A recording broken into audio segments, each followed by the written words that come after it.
How many flowers in full blossom does your mind have? Pluck not in a single flower out of it. Wait till the flower lives the life in its full and falls into your hands as prasadam.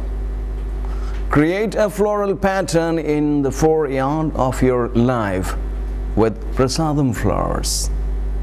Once again, welcome to the News Analysis. News Analysis, a weekly magazine on current affairs. To begin with the main points. Libya conflict, UN urges restraint amid abuse reports.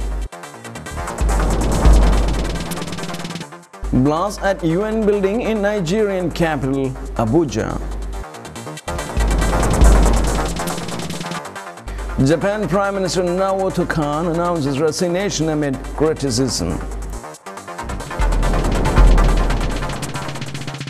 Taiwan ex-president Chen Shui-bian gets extra jail term.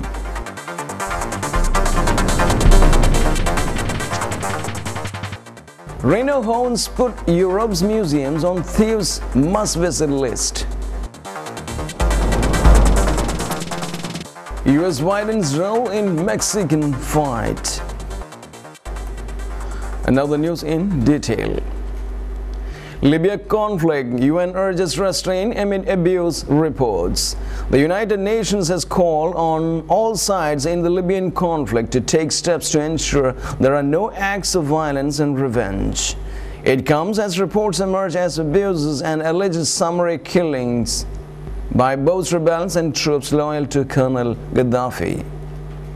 The UN has also agreed to release $1.5 billion in Libyan assets which has been frozen under sanction to help immediate humanitarian needs. Fighting has continued in Tripoli, which is now largely in rebel control. Thursday saw gunfights erupting in the city Abu Salim district, one of the few remaining Gaddafi handouts in the capital. The rebels have also been attempting to reach Colonel Gaddafi's hometown of Sirte, but have been met with fierce resistance. There were reports that NATO planes carried out airstrikes on the city overnight.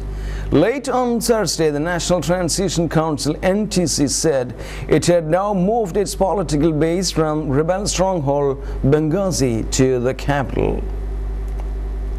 According to a rebel spokesperson, half the NTC leadership is now in Tripoli.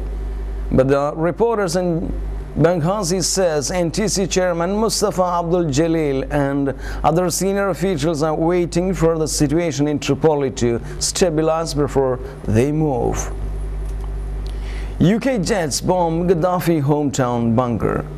British Tornado jets fired precision-guided missiles against a large bunker in Libyan leader Colonel Muammar Gaddafi's hometown of Sirte, the UK Ministry of Defence (MOD) has said. The tornadoes took off from Raf Marhan in Norfolk on a long-range strike mission on Thursday night. Libyan rebels are also building up their forces on the road to Sirte, sending tanks and rocket launchers. Rebel leaders have appealed to foreign governments to unfreeze Libyan funds.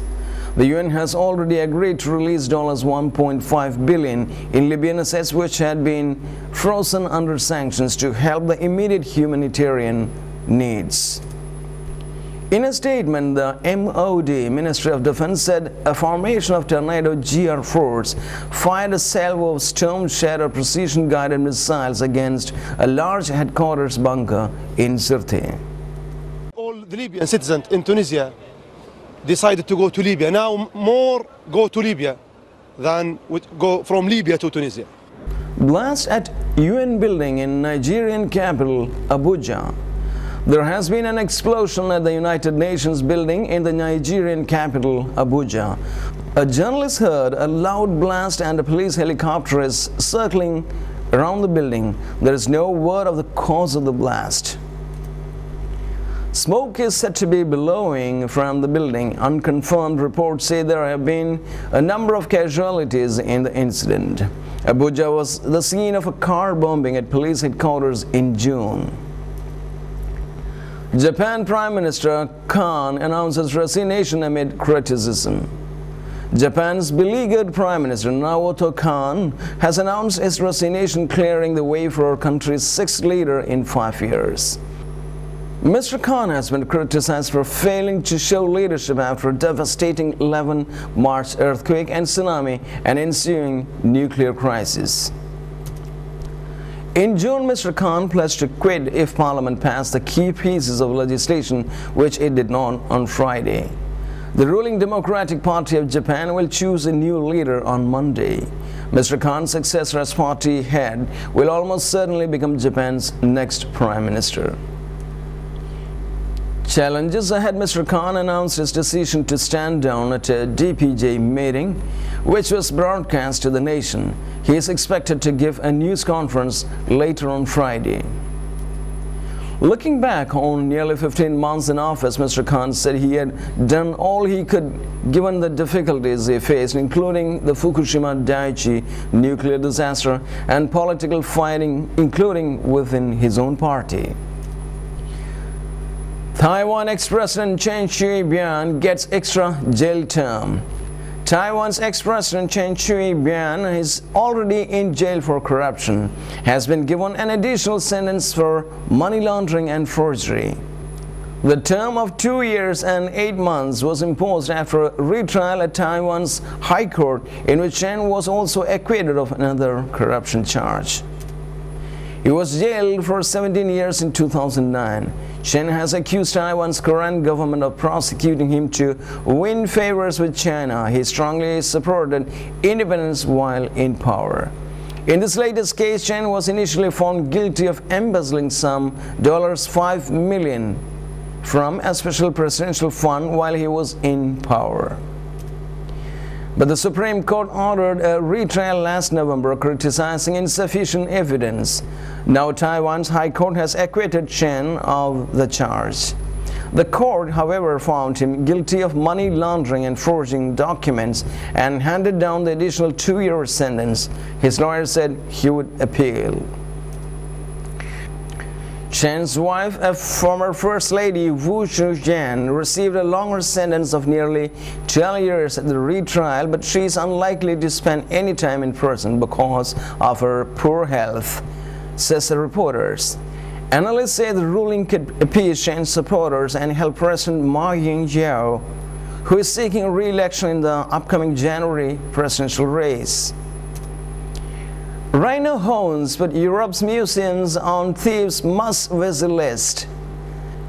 The Ipswich Museum contains many alluring and potentially theft-worthy items, including a spectacular 2,000-year-old gold-leaf Egyptian death mask on loan from the British Museum and a rare Hawaiian cap featuring feathers from the extinct oo bird. But when two thieves forced their way in after midnight on July 28, they were seeking something else entirely. Never mind that their target, a large rhinoceros horn, was still attached to its honor, which had been standing blamelessly in the museum since 1907. They just snapped it off, said Bruno Rukin, the Ipswich Borough Council member in charge of culture. Grabbing a pair of additional horns and the rhino skull they belonged to from a shelf nearby, the thieves disappeared as quickly as they had come. It was like the Pink Panther, Mr. Rukin said, in and out. It might have seemed like a bizarre, anomalous incident, the act of someone with a perverse rhino fetish.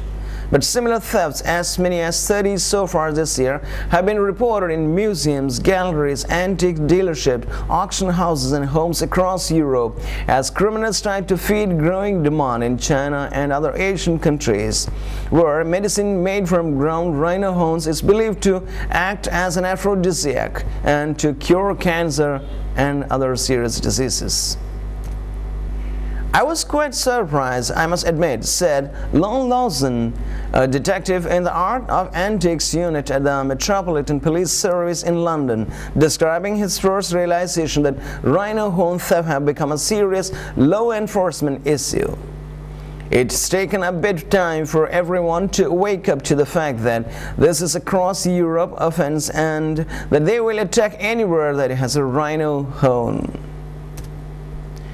Mr. Lawson said the galleries and museums should be alert to what they call hostile reconnaissance by would-be thieves. They were also urged to keep images of their rhinos off their websites, to lock the hounds away, or the Natural History Museum in London has done, to replace them with fake hounds. U.S. widens role in Mexican fight. The Obama administration has expanded its role in Mexico's fight against organized crime by allowing Mexican police to stage cross-border drug raids from inside the United States, according to senior administration and military officials. Mexican commandos have discreetly traveled to the United States, assembled and designated areas, and dispatched helicopter missions back across the border aimed at suspected drug traffickers. The Drug Enforcement Administration provides logistical support on the American side of the border. Officials said arranging staging areas and sharing intelligence that helps guide Mexico's decisions about target and tactics. Officials said the so-called boomerang operations were intended to evade surveillance and corrupting influences of criminal organizations that closely monitor the movements of security forces inside Mexico. And they said the efforts were meant to provide settings with tight security for American and Mexican law enforcement officers to collaborate in their pursuit of criminals who operate on both sides of the border. Let me tell you, this is not Mexico's problem. This is a U.S. problem. The huge amount of money coming back to Mexico through drug consumption in the United States is what is causing this problem of violence in Mexico. We are not a drug-producing nation. We are not a drug-consuming nation. We are just used for transit.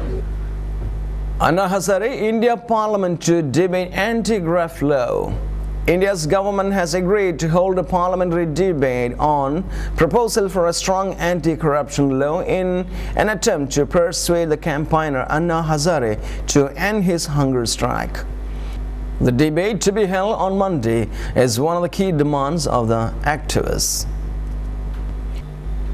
Earlier, Prime Minister Manmohan Singh urged Mr. Hazare to call off his fast in Delhi, saying his life is much more precious. Mr. Hazare's hunger strike has entered the 11th day and his aides say he has lost more than 6 kilograms. He has refused doctors' advice to be put on intravenous drip to help him rehydrate.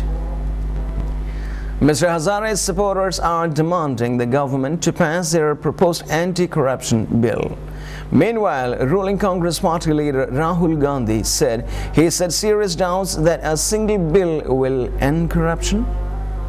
In a rare speech in Parliament, Mr. Gandhi said corruption cannot just be wished away and thanked Mr. Hazare for helping people to articulate their sentiment.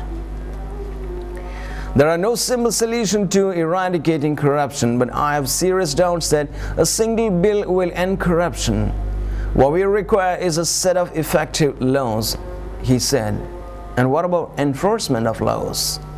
Reports say the government has agreed that the parliament will debate the anti-corruption bill proposed by Mr. Hazare, along with 2 similar bills proposed by the government and a citizen group.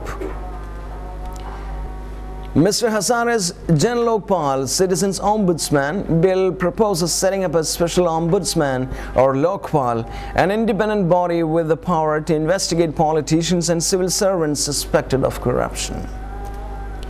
That we can enlist the cooperation of all thinking segments of Indian public opinion.